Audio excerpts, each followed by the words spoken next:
প্রত্যেকটা মানুষের জীবনেই কিছু না কিছু অতীত থাকে আর সেই অতীতটাকেই আঁকড়ে ধরে আমাদেরকে সামনে দিনগুলা চলতে হয়। হ্যালো এভরিওয়ান, আসসালামু আলাইকুম। কেমন আছেন সবাই? আশা করছি আল্লাহর অশেষ রহমতে আপনারা সবাই খুব ভালো আছেন। আলহামদুলিল্লাহ আমিও বেশ ভালো আছি।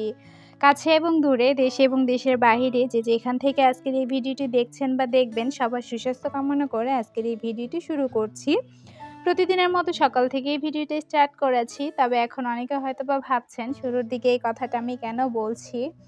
তো যে কথাটা বললাম, এই কথাটা কি আসলে সত্যি কিনা মিথ্যে সেটা আপনারা আমাকে একটু কমেন্ট বক্সে জানিয়ে যাবেন। ভিডিওটি শুরু থেকে শেষ পর্যন্ত দেখার অনুরোধ জানাচ্ছি। আজকে আমি আপনাদের সাথে কিছু কথা শেয়ার করব। তো ভিডিওটি যারা ক্লিক করেছেন, প্লিজ ভিডিওতে একটা লাইক দিয়ে ভিডিওটি কন্টিনিউ করবেন। আপনার একটা লাইক অসংখ্য মানুষের কাছে আমার ভিডিওটা পৌঁছাতে সাহায্য করবে। চ্যানেলে নতুন হয়ে থাকলে চ্যানেলটি সাবস্ক্রাইব করে পাশে থাকা বেল অপশনটি প্রেস করে অল অপশনটি সিলেক্ট করে দিবেন। এতে করে আমি যখনই ভিডিও আপলোড করব নোটিফিকেশন পৌঁছে যাবে আপনার কাছে। আর যারা শুরু থেকে এখন পর্যন্ত আমাকে সাপোর্ট করে যাচ্ছেন, আমার ভিডিওতে খুব সুন্দর সুন্দর কমেন্ট আপনারা করে যাচ্ছেন, তাদের জন্য অনেক অনেক ভালোবাসা ও অনেক অনেক দোয়া রইল। আপনারা সবাই ভালো থাকেন, সুস্থ থাকেন এই কামনা করে আমি আজকে আমার এই ভিডিওটি শুরু করছি। ভিডিওতে প্রথমে দেখতে পাচ্ছেন পাখিদেরকে খাবার দিয়ে নিয়েছি। তার আগে কিন্তু মুরগির যে খাঁচাগুলো আছে সেইগুলো আমি বের করে দিয়েছি। আর এখন হচ্ছে যেহেতু মুরগি থাকে একটু নোংরা হয়, পানি দিয়ে ভালোভাবে বারান্দাটা ক্লিন করে নিয়েছি। সেই সাথে গাছগুলোতেও কিন্তু একটু পানি দিয়ে নিয়েছি, আপনারা দেখতেই পাচ্ছেন। তো ভিডিও করতেছিলাম, এদিকে বাবু বলতেছে যে ভিডিও করা শেষ? আমি বললাম যে হ্যাঁ। তারপর ও গুটগুট করে এখান দিয়ে হেঁটে চলে গেল। আর এদিকে দেখেন যেহেতু লাকড়ি দিয়ে রান্না করি, বেশ কালি হয়েছে। তো এই পাতিলটা আসলে কয়েকদিন ধরে রান্না করতেছিলাম। হাতে ব্যথা থাকার কারণে আসলে পাতিলটা প্রত্যেকদিন আমি ধুতে পারি না। সেই সাথে পাতিলটা অনেক বেশি কালি ছিল। কয়েকবার করে মেজে একটু কোনোরকম পরিষ্কার করে নিয়েছি আরকি। তো শুরুর দিকে যেই কথাটা বললাম, আসলে অতীতটা এমন একটা জিনিস যেটাকে ভুলে আমরা কখনোই সামনে এগোতে পারবো না। আমার হাসব্যান্ড তার ১ম বউকে ডিভোর্স না দিয়েই সে কিন্তু আমাকে বিয়ে করেছে। এখন আমাদের বিয়েটা আসলে কি বলবো? হঠাৎ করেই আসলে হয়ে গেছে। তো কিভাবে হয়েছে সেটা তো আমি আপনাদের সাথে শেয়ার করেছি। তবে সবচেয়ে দুঃখজনক যে ওই মানুষটা যাকে একটা সময় অনেক বেশি ভালোবাসতো, তাকে ভালোবেসেই বিয়ে করেছিল। তার সাথে অনেকটা বছর পার করে দিয়েছিল। অবশেষে সে কিন্তু তাকে রেখে ওখান থেকে চলে আসে। তার ১ম বউয়ের ডিমান্ড ছিল সে যাতে ঘর জামাই থাকে। আর তার কথা ছিল সে কখনোই ঘর জামাই থাকবে না।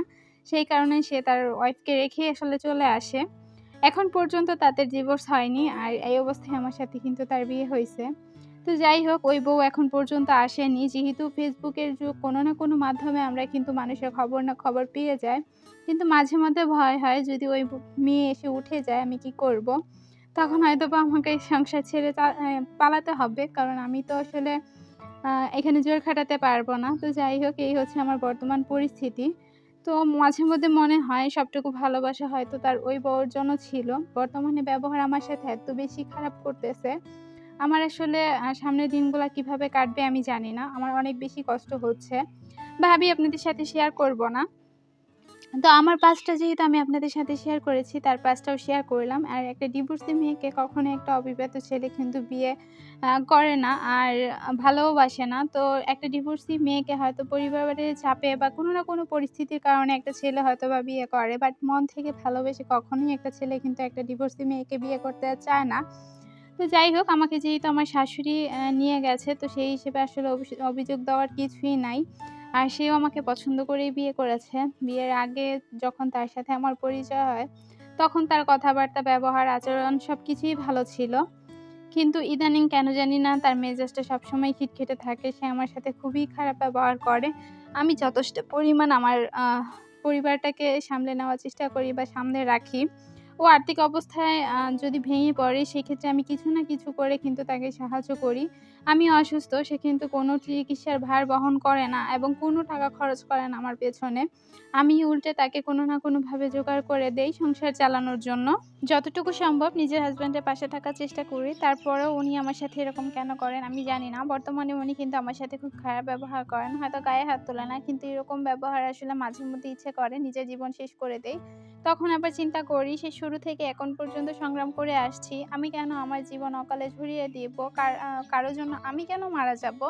আমি এই ভুল কখনোই করতে চাই না। আমি যেহেতু ডিপ্রেশনের রোগী, কিছু না কিছু হলেই কিন্তু আমার মনটা খুব খারাপ থাকে। আর আমার কয়েকদিন সেই ট্রমাটা কাটিয়ে উঠতে অনেক বেশি কষ্ট হয়। আপনারা আমার একটা পরিবার, তাই আমি আপনাদের সাথে সবকিছুই শেয়ার করতেছি। আমি চাইলেও কিন্তু পারতাম সবকিছু আপনাদের সাথে শেয়ার না করতে। যেমন আমার যে কথাটা, আমি যে ডিভোর্সি, এই কথাটা না বললে কিন্তু আপনারা কখনোই জানতে পারবেন না। তবে আমি আসলে সরল সোজা মনের একটা মানুষ। আমি সবসময় সত্যি কথা বলতেই পছন্দ করি। তো ওদেরকে আমি পচাবো, আমার মা বলেন, আমার শ্বশুর বলেন, এদেরকে নিয়ে আমি কথা বলবো, আমাকে নিয়ে কথা বলবো না, এটা কখনোই হতে পারে না। সেই কারণে আমি আমার লাইফে যা ঘটে গেছে সবকিছু একটু, একটু করে আপনাদের সাথে শেয়ার করেছি। আমি জানি না কারা, কারা আমাকে এই দিকগুলা পজিটিভলি নিবেন আর কারা, কারা নেগেটিভলি নিবেন। আসলে এটা হচ্ছে সম্পূর্ণটাই মন মাইন্ডের উপর। তো একটা মানুষকে আমরা কাছে থেকে না দেখলে, তার সাথে না মিশলে কখনোই তাকে বিচার করতে পারি না। আর সংসার জীবনে যদি তার হাসব্যান্ড তার পাশে না থাকে, একটা মেয়ের জন্য এর থেকে খারাপ কিছুই হতে পারে না। সংসারের সমস্ত কাজকর্ম করে দিন শেষে যখন হাসব্যান্ডের খোঁটা ঝাড়ি শুনতে হয়, তখন সত্যিই একটা মেয়ের জন্য অনেক বেশি দায়ক সেটা। তো সংসারের সমস্ত কাজকর্ম করার পর রাতে যখন বিছানায় যায়, পুরুষ তো পুরুষই, সে তার শরীরের খিদা মেটানোর জন্য নারীর উপরে মানে নারীকে যতটা হেয় করা উচিত সেটা করতে দ্বিধাবোধ করে না। তো যাই হোক, আজকে বলে ফেললাম। আমি হয়তো একটু অসুস্থ, হয়তোবা আমার মাথাটা একটু গরম। আমার মেন্টালিটি আসলে মাঝে মধ্যে অনেকটাই খারাপ হয়ে যায়। আমি যেটা সত্যি কথা, মানসিকভাবে হয়তোবা আমি অসুস্থ, যার কারণে হয়তোবা মাঝে মধ্যে অনেককে অনেক কিছু বলে ফেলি। এরপরে আবার আমি নিজেই অনুভব করতে পারি যে এটা কেন বললাম। তখন আসলে নিজের কাছে খুব বেশি খারাপ লাগে। তো পুরুষ আসলে শুধু নিজের চাহিদা মেটানোর জন্যই হয়তোবা একটা নারীকে ব্যবহার করেন। আর আমার হাসব্যান্ড আমার সাথে তাই করতেছেন। আমার এটাই মনে হচ্ছে। সারাদিন উনি আমার সাথে কোনো ভালো ব্যবহার করেন না। রাত হলে তো উনার একটা চাহিদা আছে, সেটা যদি না মিটাতে পারি তখন তো বুঝতেই পারছেন যে একটা নারীকে কত কিছু সহ্য করতে হয়। তো যাই হোক, অনেকটা কষ্ট থেকে বা অনেকটা খারাপ লাগা থেকে এসব কথা কিন্তু উঠে আসে। আমি জানি আমার মতো এরকম হাজারো মেয়ে আছেন যারা আসলে লোক লজ্জার ভয়ে কাউকে কিছু বলতে পারেন না। কিন্তু আমি আর কাউকে তো বলার মতো তেমন নাই। তাই আপনাদের সাথেই শেয়ার করি। আপনাদের সাথে কথা বলতে, বলতে কিন্তু সংসারে অনেক কাজকর্ম করে নিয়েছি। রান্নাঘরটা বেশ অগোছালো ছিল। আমার ছোট ছেলেটার কেন জানি না বমি করতেছে, যার কারণে আসলে কোনো কাজকর্ম আমাকে করতে দিচ্ছিল না। যার কারণে আপনাদের সাথে গতকালকে ভিডিও শেয়ার করতে পারিনি। তাই ভাবলাম যে আজকে কষ্ট হলে ভিডিওটা রেডি করি। যার কারণে ভিডিওতে ভয়েস ওভার দিয়ে আপনাদের সাথে শেয়ার করব। তবে আপনাদের ভাইয়া ৫টায় চলে আসে। আসার পর ফোনটা নিয়ে যায়। তো আমি যখন ভয়েস দিতে আসি বা ফোনটা নিয়ে আসি, তখন ওর ফোনটা কাজে লাগবে, এই সেই ইত্যাদি অনেক কথা বলেই কিন্তু সে আমার সাথে আবার অনেক খারাপ ব্যবহার করে। কিন্তু ও তো বোঝে না আমি ভালোর জন্যই করতেছি। এখান থেকে আমি যদি কিছু ইনকাম করতে পারি এটা তারই ভালো, কিন্তু এটা কখনোই সে বুঝবে না। সে ভাবে যে এগুলো হয়তোবা এমনি। তো যাই হোক, মাঝখানে যখন ভিডিও দেওয়া বন্ধ করে দিয়েছিলাম, তখন কিন্তু সে নিজে থেকেই বলেছিল যে ভিডিও দিলে চ্যানেলের রিচটা আবার চলে আসে। এখন আবার সে এরকম করে, তাহলে বলেন আমি কোন পথে যাব? ওকে আমি সত্যিই বুঝতে পারতেছি না। হয়তো ওর সব ভালোবাসা তার বউয়ের জন্যই রইছে। কারণ মাঝে মধ্যে মনে হয় যে ও যখন গল্প শোনায় যে এটা হইছে, ওইটা হইছে, তখন আমার আসলে খুব হিংসা হয়, আবার আফসোসও হয়। ইস! এই মানুষটা যদি আমার জন্য এত কিছু করত, তাহলে হয়তোবা আমার থেকে সুখী আর কেউ হতো না। তো আমি ভেবেছিলাম যে বিয়ে কখনোই বসব না। কিন্তু কী কারণে বসেছি সেটা অন্য একটা দিন আপনাদের সাথে শেয়ার করব অন্য আরেকটা ভিডিওতে। তো এখানে বিয়ে বসাটা আমার লাইফের সবথেকে বড় ভুল হয়ে দাঁড়িয়েছে। আমি আরেকটা সত্যি আপনাদের কাছ থেকে গোপন করে গেছি, সেটা আজকে বলব না, সেটা আরেকদিন বলব। কারণ সেটা আমার জীবনের সবথেকে খারাপ দিক বলতে পারেন, বা অনেকেই বলতে পারেন সেটা মানে সেই কথাগুলা বা সেই কাহিনীগুলা শোনার পরে হয়তোবা অনেকেই আছেন যারা আমাকে আসলে হেট করবেন, হয়তো আমার ভিডিও আর দেখবেন না। কিন্তু বাস্তবতা তো বাস্তবতাই, যেটা আমাদেরকে মেনে নিতে হবে। ওই যে বললাম, অতীতটাকে মেনে নিয়ে আসলে আমাদের সামনের দিকে এগোতে হয়। কে থাকবে, কে থাকবে না সেটা তো তার মাইন্ডের ব্যাপার। তার ওই যে বললাম পজিটিভলি এবং নেগেটিভলি ২ টার উপর নির্ভর করে কে কীভাবে বিষয়গুলা নিবেন। বাট বাস্তবতা যেটা বাস্তবতাই। তো একটা করুণ কাহিনী আপনাদের সাথে আমি শেয়ার করব পরবর্তী কোনো এক ভিডিওতে, যদি সম্ভব হয় বা পসিবল হয়। তো যাই হোক, এদিকে আরেকটা বিষয় বলি।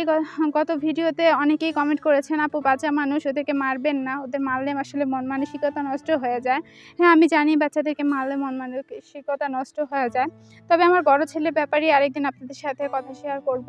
তো আমি জানি না আসলে এরপরে আসলে আমার সাথে কি হবে এই ইউটিউব জগতে। তো যাই হোক, সেই ভিডিওটা দেখার জন্য আমার চ্যানেলটা সাবস্ক্রাইব করে অবশ্যই আমার চ্যানেলের সাথে যুক্ত থাকবেন। কোন দিন আমি ওই ভিডিওটা শেয়ার করব আমি নিজেও জানি না। তো দেখেন এই যে মাশাআল্লাহ, কেউ মাশাআল্লাহ বলতে ভুলবেন না। আমার মিষ্টি কুমড়াগুলা কিন্তু আস্তে আস্তে বড় হচ্ছে। আর এই জাতের মিষ্টি কুমড়া আমি আসলে প্রথম দেখেছি। এটা পাকার অপেক্ষায় আছি। যেদিন পাকবে বা থাকলে আপনাদের সাথে অবশ্যই শেয়ার করব। আর কথা বলতে বলতে কিন্তু গাছে পানি দেওয়া হয়ে গেছে। আপনারা দেখেছেন, দেখে বুঝে নেবেন কি করেছি না করেছি। ভিডিও রিলেটেড কোনো কথাই হয়তো শেয়ার করতে পারিনি।